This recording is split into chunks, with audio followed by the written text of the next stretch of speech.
Good afternoon from Yummy Beer TV. Wishing you all well, sending plenty of love your way as usual on a cold, bleak day coming from down here, and hoping your day is going the best it possibly can. Now, we continue with the series that many of you have been asking me for quite some time on Britain's most notoriously evilest, baddest, wickedest serial killers of all time, and one that hasn't really been mentioned a lot on social media, which is quite remarkable, really. But as evil, he falls into the category a bit of the Robert Maudsley type. But I'll go into him second, right? Very, very case. This one, not the one I'm just going to say now, but the second one. But the first one I'm going to go into is a legendary serial killer from way back in the day called Johnchilds, right? Now, he got convicted of a few murders. He confessed to them quite openly in the police station, but none of the bodies were ever found. Now, during the build-up to the case and trial involving two other men believed to be his co-defendants, he's called Pinfold, maybe Terry Pinfold, if I'm right saying, and McKenny, right? I met McKenny in the Cat A's, right? So they were wrapped up in this case because it was believed, and well, it was definitely said that Johnchilds was admitting to everything and glorifying in his crimes and everything, almost laughing at police, really. He implicated Pinfold and McKenna into the case. Now, I believe totally 100% that he did those murders, yeah?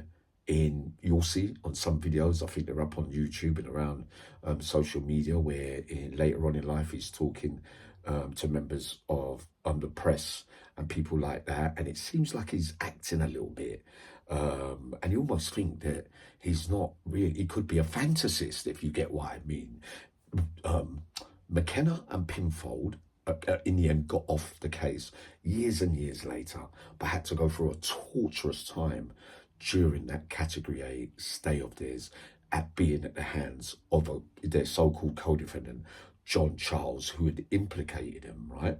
So McKenna, right? McKenna was turning up a lot of places and getting beatings everywhere, right? For the simple reason is that Johnchilds was telling everyone it was him. He killed the little boy and the dad and put them in acid. And so they, they died, that was about they're being called child killers, right? So, but McKenna is turning up everywhere, yeah? Not running from nobody. Why? Proving in the end that Childs had just implicated them and they were innocent for all that time and had to go through all those things. There was a time we was on the yard, me, Razor Smith, and McKenna was on crutches. He looked old, he looked beaten, he looked finished. And he said to Razor Smith, "You got to stop smoking in roll-ups, Razor." Right? Imagine that. And then later on down the line, when he got released, he looked a picture of health on the outside. Wow. But the things they had to go through. Now, Johnchilds wasn't on normal location a lot. In the early days, he appeared, right? It's fair to say he doesn't look like your normal, starry-eyed serial killer like Sweeney and Belfield and that kind of stuff. But what a manipulative, and you could describe him as many things. You could even put him in the Bundy bracket, with the way that he comes across and blah blah. It looks like he in later life he looks like he's telling loads and loads of lies. But at the beginning of time, when those confessions came out, it's an unusual case of its kind, concerned with so many bodies, so many ingredients right about people missing and everything, but yet nothing's been found. So we got whole life tariff. Imagine that, but there's no, So McKenna and that Pinfold got out. They got they went to the Court of Appeal. Their barristers are rightly saying he's a fantasist. It's not reliable. Blah blah blah. And they get off after all that bad treatment in court, right? So Johnchilds never shows it. There's even a suggestion during the mix-ups for all those years, the Category A talk, that in fact either Pinfold, McKenna, or both rushed him at one stage, like moved to him, because obviously they were innocent. and the little child thing was ruining their whole prison career, let alone they shouldn't have even been in prison anyway, because they did get acquitted in the end. And then he went missing, Johnchilds, so I presume that he ended up on protection anyway. But very, very, very strange case. But no, I definitely believe he is what he said he was. It's just so funny that no one could find nothing with the bodies or ingredients or anything like that that could definitely. So really, basically, he's convicted on his own confessions. Imagine that. Yeah, you want to hold life type? Well, you got it, boy. You stay in there, rotting there, you horrible bastard. I felt sorry for McKenna and all that. There'll be a couple of people going to come on and talk about that case one day on Yami B TV. Now, I don't know whether you ever heard Patrick Murray, you was in Albany in those early days, like the late 80s, early 90s. There was a geezer called Robert Delgado, right? Now, how about this one? Yeah, this one, he in his paperwork, because he had photos of his crimes and that kind of stuff, Robert Delgado, he was really what you would call a paedophile hunter, yeah? But not in a Maudsley, it's similar to like Maudsley going, for paedophiles and nonsense of that kind of nature. But Robert Delgado used to come into the workshop with porn magazines like Razzle, Fiesta, and he used to walk past the boys and that and say, open up.